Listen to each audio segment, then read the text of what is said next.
नमस्कार। आज जो हम आपको जानकारी देने वाले हैं वह बाइबल और महाभारत के अलावा अन्य स्रोतों पर भी आधारित है। जिस तरह भगवान ब्रह्मा और प्रॉफिट अब्राहम, राजा मनु और प्रॉफिट नूह की कहानी में असाधारण रूप से समानता है, उसी तरह मूसा और भगवान कृष्ण के जीवन में भी समानता है। समानताओं के आधार पर ही निश्चित ही यह कहा जा सकता है कि प्राचीन काल में सभी धर्मों के रीति रिवाज और नियम एक ही थे और संभवतः उक्त धर्मों की स्थापना किसी एक ही जाति समूह के लोगों ने की होगी। आइए जानते हैं इसी तरह की समानता को लेकर एक बेहद चौंकाने वाली जानकारी।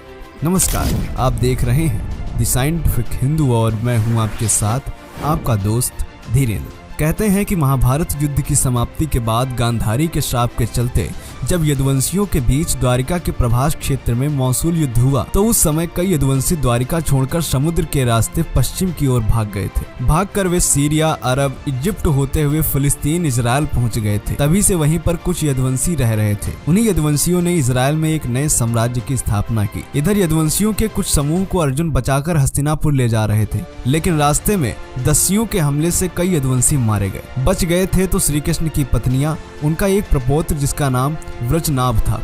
व्रजनाभ से ही व्रजमंडल प्रसिद्ध हुआ। जनश्रुति के अनुसार इधर इजराइल में बसे हुए यदुवंशियों ने एक नए धर्म की स्थापना की जिसमें आगे चलकर ही अब्राहम हुए। शोधकर्ताओं ने इसके बाद के यहूदी प्रॉफिट मूसा और श्री कृष्ण की समानता पर शोध करके यह सिद्ध करने का प्रयास किया कि यहूदी और हिंदू धर्म में कितनी समानता है, या कि यादवों के कारण ही यहूदी धर्म को यहूदी कहा जाता है। हालांकि इस पर और भी शोध किए जाने की आवश्यकता है। कहते हैं कि भगवान श्री कृष्ण और मूसा और उनके भाई बलराम और हारून में बहुत हद तक समानता है, फिर भी दोनों अलग अलग सभ्यताओं को जन्म देने वाले प्रॉफिट हैं। आइए जानते हैं कि आखिर इनके बीच किस तरीके की समानताएं हैं। भगवान श्री कृष्ण के जन्म के पहले अत्याचारी कंस के लिए आकाशवाणी हुई थी कि देवकी की 8वीं संतान तेरा वध करेगी। उसी तरह मूसा के जन्म से पहले मिस्र के राजा फराओ के लिए भविष्यवाणी की गई थी कि तेरा अंत राज्य में जन्मे एक व्यक्ति के हाथों होगा जो जन्म ले चुका है। दूसरी समानता है कि आकाशवाणी सुनने के बाद कंस ने 8वीं संतान के उत्पन्न होकर गायब होने के बाद राज्य के सभी बच्चों को मारने का हुक्म दिया था। ठीक उसी तरह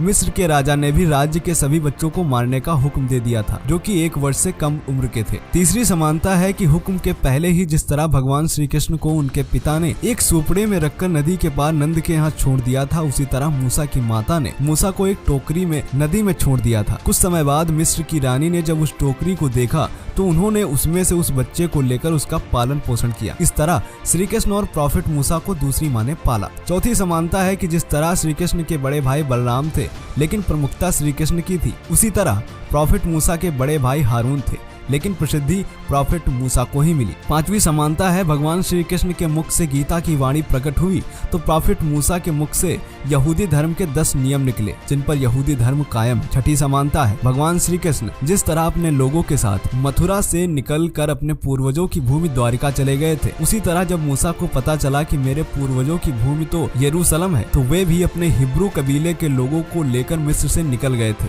यह दुनिया का सबसे बड़ा धार्मिक पलायन था। 7वीं समानता है श्री कृष्ण के आखिरी दिनों में यदुवंशियों ने उनकी अवहेलना शुरू कर दी थी।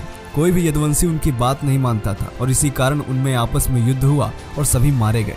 इसी तरह मूसा की कहानी में भी यह पढ़ने को मिलता है कि इजराइल के लोगों ने बाद में मूसा के आदेश को मानने से इनकार कर दिया था, जिसके कारण उनके कबीले में बिखराव हो गया था। 8वीं समानता है ऐसा कहते हैं कि प्रॉफिट मूसा जिस यहूदी जाति से हैं उस यहूदी जाति का नाम यदु शब्द से निकला है। द्वारिका के जलमग्न होने और मूसा का कालखंड भी लगभग एक जैसा ही है। अरब के करीब बसे सीरिया का प्राचीन नाम शाम है जो कृष्ण के श्याम नाम का अपभ्रंश है। प्रॉफिट मूसा से लेकर हजरत सुलेमान तक प्राचीन समय में ही यहूदियों का भारत से गहरा संबंध रहा है। इस बात के कई प्रमाण हैं।